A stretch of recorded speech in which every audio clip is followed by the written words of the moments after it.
তাহলে এখানে আমাদেরকে বলা হয়েছে কি প্রারম্ভিক মূলধন বের করার জন্য। তো প্রারম্ভিক মূলধন হলো প্রারম্ভিক মোট সম্পদ, প্রারম্ভিক মোট সম্পদ থেকে আমরা প্রারম্ভিক দায় যখন বাদ দিব, তখন সেটা আমরা প্রারম্ভিক মূলধন পেয়ে যাব। তো এখানে আমরা দেখবো প্রারম্ভিক বলতে বছরের শুরুতে বা 1 তারিখে। তো 1 তারিখে আমাদেরকে এখানে নগদ রয়েছে, প্রারম্ভিক সম্পদের মধ্যে নগদ রয়েছে, নগদ প্লাস আসবাবপত্র, আসবাবপত্র প্লাস যন্ত্রপাতি, এই তিনটা আমি অ্যাড করলে প্রারম্ভিক মোট সম্পদ পেয়ে যাব, মাইনাস প্রারম্ভিক দায়। প্রারম্ভিক দায় এখানে নাই, তাইলে এখানে প্রারম্ভিক দায় যেহেতু নাই, জাস্ট এই তিনটা অ্যাড করলেই আমাদের প্রারম্ভিক মূলধন পেয়ে যাব। তো প্রারম্ভিক মূলধন হচ্ছে নগদ 25,000 প্লাস 50,000 টাকা আসবাবপত্র প্লাস 2 লাখ টাকা যন্ত্রপাতি, এই তিনটা অ্যাড করলে আমরা প্রারম্ভিক মূলধন পেয়ে যাব 2,75,000 টাকা। এরপরে খ নাম্বারে আমাদেরকে বলা হয়েছে, খ নাম্বারে যেটা বলা হয়েছে এখানে আমাদের হিসাব সমীকরণের ব্যাখ্যা দিতে। আর গ নাম্বারে বলা হয়েছে খাতগুলো চিহ্নিত করতে। আমরা দুটোটা চাইলে একসাথে করে ফেলতে পারি। খ নাম্বার, গ নাম্বার। তো এখানে প্রথম লেনদেন যেটা, সেটা হলো আমাদের একদম বছরের শুরুতে এখানে আমাদেরকে প্রথম যেটা আছে সেটা হলো ফরমাইশ প্রদান করছে। ফরমাইশ যেটা প্রদান করছে সেটা তো আর লেনদেন হবে না। ফরমাইশ যেটা প্রদান করছে সেটা লেনদেন হবে না, কারণ সেটা এখন আর্থিক অবস্থার আমাদের পরিবর্তন ঘটায়নি। তো এখানে 2 নাম্বার যেটা আছে, সুহেলের নিকট থেকে ক্রয় করছে। সুহেলের নিকট থেকে যদি আমি ক্রয় করি, তাইলে আমাদের সুহেলের নিকট থেকে ক্রয় করলে সেটা ক্রয় হিসাব ডেবিট হয়, ক্রয় হিসাব ডেবিট হয়। আর সুহেল হিসাব বা পাওনাদার হিসাব, সুহেল হচ্ছে পাওনাদার, পাওনাদার হিসাবটা কি হবে, ক্রেডিট হবে।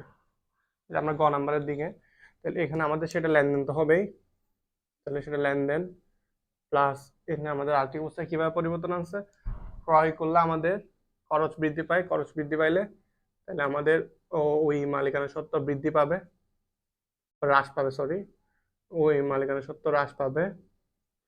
তারপর দিকে পাওনাদার বৃদ্ধি পাবে, পাওনাদার মানে এল বৃদ্ধি। তাহলে একদিকে এল বৃদ্ধি পাইছে বা লাইবিলিটি বাড়ছে, আর দিকে মালিকানা সত্ত্ব হ্রাস পেয়েছে। আর এদিকে এটা ক্রয় হিসাবটাকে আমরা খরচ হিসেবে ধরতে পারি, আর পাওনাদার তো দায় হিসাব। তারপর 2 নম্বরে বলা হয়েছে ঢাকা ব্যাংক থেকে প্রদেয় বিলের মাধ্যমে ঋণ গ্রহণ করছে। তাহলে প্রদেয় বিলের মাধ্যমে যখন ঋণ গ্রহণ করবে তখন আমাদের নগদান হিসাব ডেবিট হবে, আবার প্রদেয় বিল হিসাব ক্রেডিট হবে। তাহলে নগদান হিসাব, কারণ নগদ টাকা পাইছি আমরা, নগদান হিসাব ডেবিট। তারপর প্রদেয় বিল হিসাব, প্রদেয় বিল ক্রেডিট। তাহলে নগদ টাকা, নগদ তো সম্পদই হয়, প্রদেয় বিলের দায় হয়, ঠিক আছে। তাইলে আমাদের নগদান বা সম্পদ হিসাব বৃদ্ধি পাইছে, বৃদ্ধি পাইছে ডেবিট। আর এদিকে প্রদেয় বিল বৃদ্ধি, এখানে লাইবিলিটি যখন বাড়ে তখন ক্রেডিট হয়, তো এল দিকে এল বৃদ্ধি পাইছে যেহেতু প্রদেয় বিলের মাধ্যমে আমি এটা ক্রয় করছি। তো 3 নম্বরে বলা হয়েছে, 4 নম্বর বলা হয়েছে খরিদ্দারের নিকট থেকে পণ্য বিক্রয়ের জন্য বিনামূল্যে প্রেরণ। বিজ্ঞাপনের জন্য যদি আমি কোনো কিছু পণ্য প্রদান করে থাকি, তাহলে বিজ্ঞাপন হিসাবটা ডেবিট হয়ে যায়,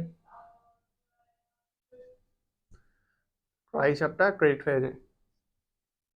তাহলে বিজ্ঞাপনটা আমার জন্য খরচ, ক্রয়টা একজনের আমার জন্য খরচ বা ব্যয়, ব্যয় বলা যায়। তাহলে এটা দুটো, একদিকে আমার ব্যয় বৃদ্ধি পাইছে আর একদিকে ব্যয় কমে গেছে। তাহলে একদিকে ব্যয় বৃদ্ধি পাইছে বা ওই ওই একবার হ্রাস পাইছে, একবার বৃদ্ধি পাইছে, খরচ কমছে ওই জন্য, আর একবার খরচ বাড়ছে ওই জন্য ওই হ্রাস পাইছে, মালিকানা সত্ত্ব হ্রাস পেয়েছে। তারপর একটা হলো সাব্বিরের নিকট থেকে নগদে ক্রয় করছে, নগদে সরি বিক্রয় করা হয়েছে সাব্বিরের নিকট। তাহলে নগদে বিক্রয় করলে নগদান হিসাব ডেবিট হয়, আর বিক্রয় হিসাবটা হবে ক্রেডিট। তাহলে আমাদের নগদান হিসাবটা সম্পদ, আর বিক্রয় হিসাবটা হচ্ছে আয়। তাহলে আমার একদিকে সম্পদ বৃদ্ধি পেয়েছে, তারপর উম, আয় যেহেতু বাড়ছে ওই জন্য মালিকানা সত্ত্ব বা বৃদ্ধি পেয়েছে। এটা ক, এটা গ সাথে করে ফেললাম।